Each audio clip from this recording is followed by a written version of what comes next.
दोस्तों, आज की वीडियो में मैं आप लोगों को 3 कहानियां सुनाने जा रहा हूँ। तीनों कहानियां बड़ी ही धार्मिक और मार्मिक है और तीनों कहानियां सत्य घटना पर आधारित है। तो आइए दोस्तों, बिना विलंब किए इन पावन कहानियों को शुरू करते हैं। एक बार वृंदावन में एक संत हुए कदम खंडी जी महाराज। उनकी बड़ी बड़ी जटाएं थी। वे वृंदावन के सघन वन में जाके भजन करते थे। एक दिन वह जा रहे थे तो रास्ते में उनकी बड़ी बड़ी जटाएं झाड़ियों में उलझ गई। उन्होंने खूब प्रयत्न किया किंतु सफल नहीं हो पाए और थक हार के वो बैठ गए और बैठे बैठे गुनगुनाने लगे, हे मुरलीधर छलिया मोहन, हम भी तुमको दिल दे बैठे। हे मुरलीधर छलिया मोहन, हम भी तुमको दिल दे बैठे। गम पहले से ही कम तो ना थे, गम पहले से ही तो कम ना थे, एक और मुसीबत ले बैठे। काफी समय हो गया वो बैठे बैठे इसी प्रकार की भजन गुनगुना रहे थे। तभी आते जाते रास्ते के लोगों की नजर उन पर पड़ी। ब्रजवासियों ने उनके पास गए और बोले, बाबा, हम कहो तो आपकी जटा को इन झाड़ियों से सुलझा दे। तब जटा तो बाबा ने सबको डांट के भगा दिया और कहा कि जिसने उलझाई वही आएगा अब तो सुलझाने। बहुत समय हो गया बाबा को वहां बैठे बैठे। सुबह से संध्या होने को आई तो फिर बाबा गुनगुनाए, तुम आते नहीं मनमोहन क्यों, इतना हमको तड़पाते हो क्यों। प्राण पखेरु लगे उड़ने, तुम हाय अभी शर्माते हो क्यों।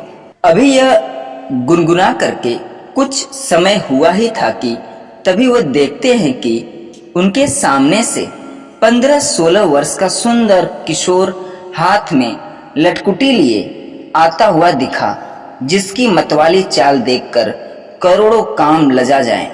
मुखमंडल करोड़ों सूर्य की जितना चमक रहा था और चेहरे पर प्रेमियों के हृदय को चीर देने वाली मुस्कान थी। आते ही बाबा से बोले, बाबा, हमहू सुलझा दे तेरी जटा। बाबा बोले, आप कौन है श्रीमान जी। तो ठाकुर जी बोले, हम हैं आपको कुंज बिहारी। तो बाबा बोले, हम तो किसी कुंज बिहारी को नहीं जानते।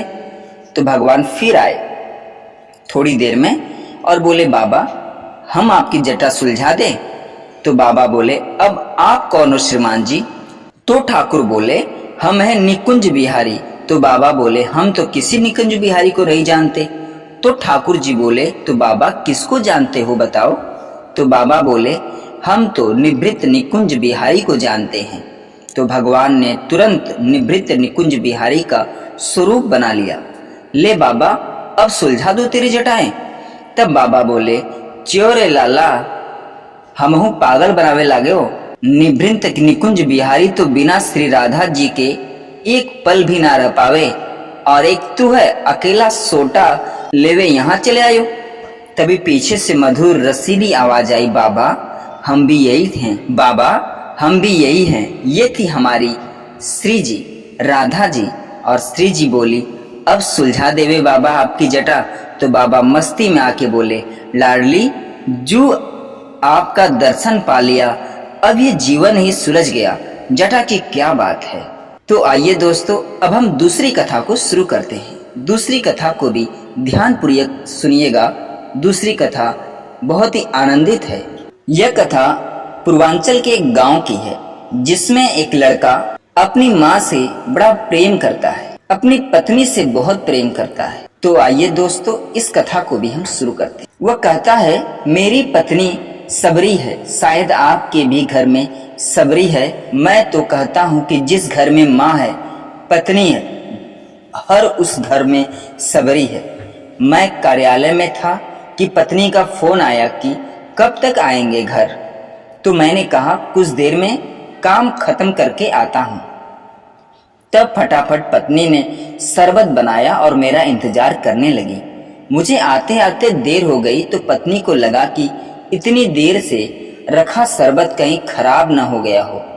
अब उसने पहले जरा सा शरबत चखा और जब उसे लगा कि स्वाद बिगड़ा नहीं है तो मुझे दे दिया पीने को।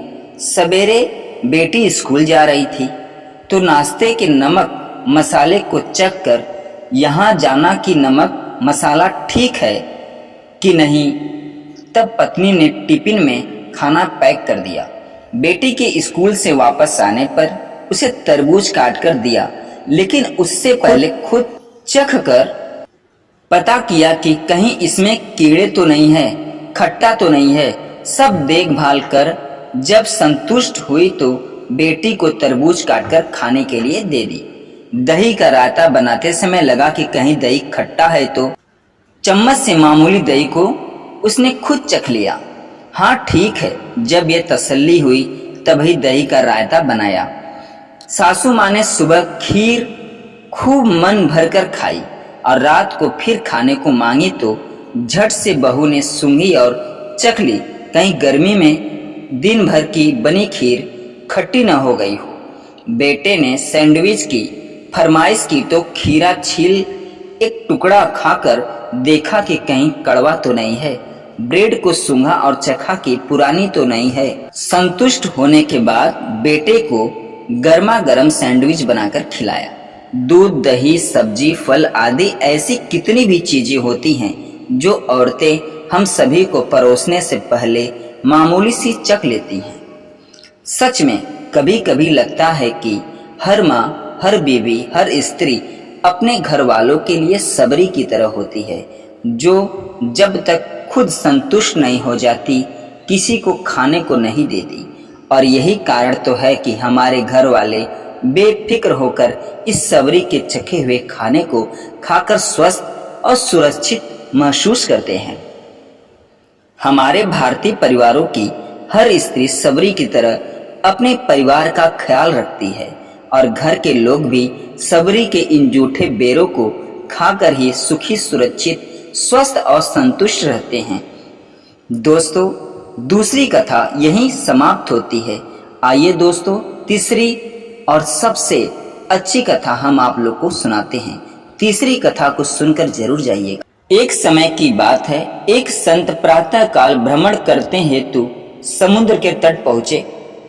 समुद्र के तट पर उन्होंने एक पुरुष को देखा जो एक स्त्री की गोद में सर रखकर सोया हुआ था।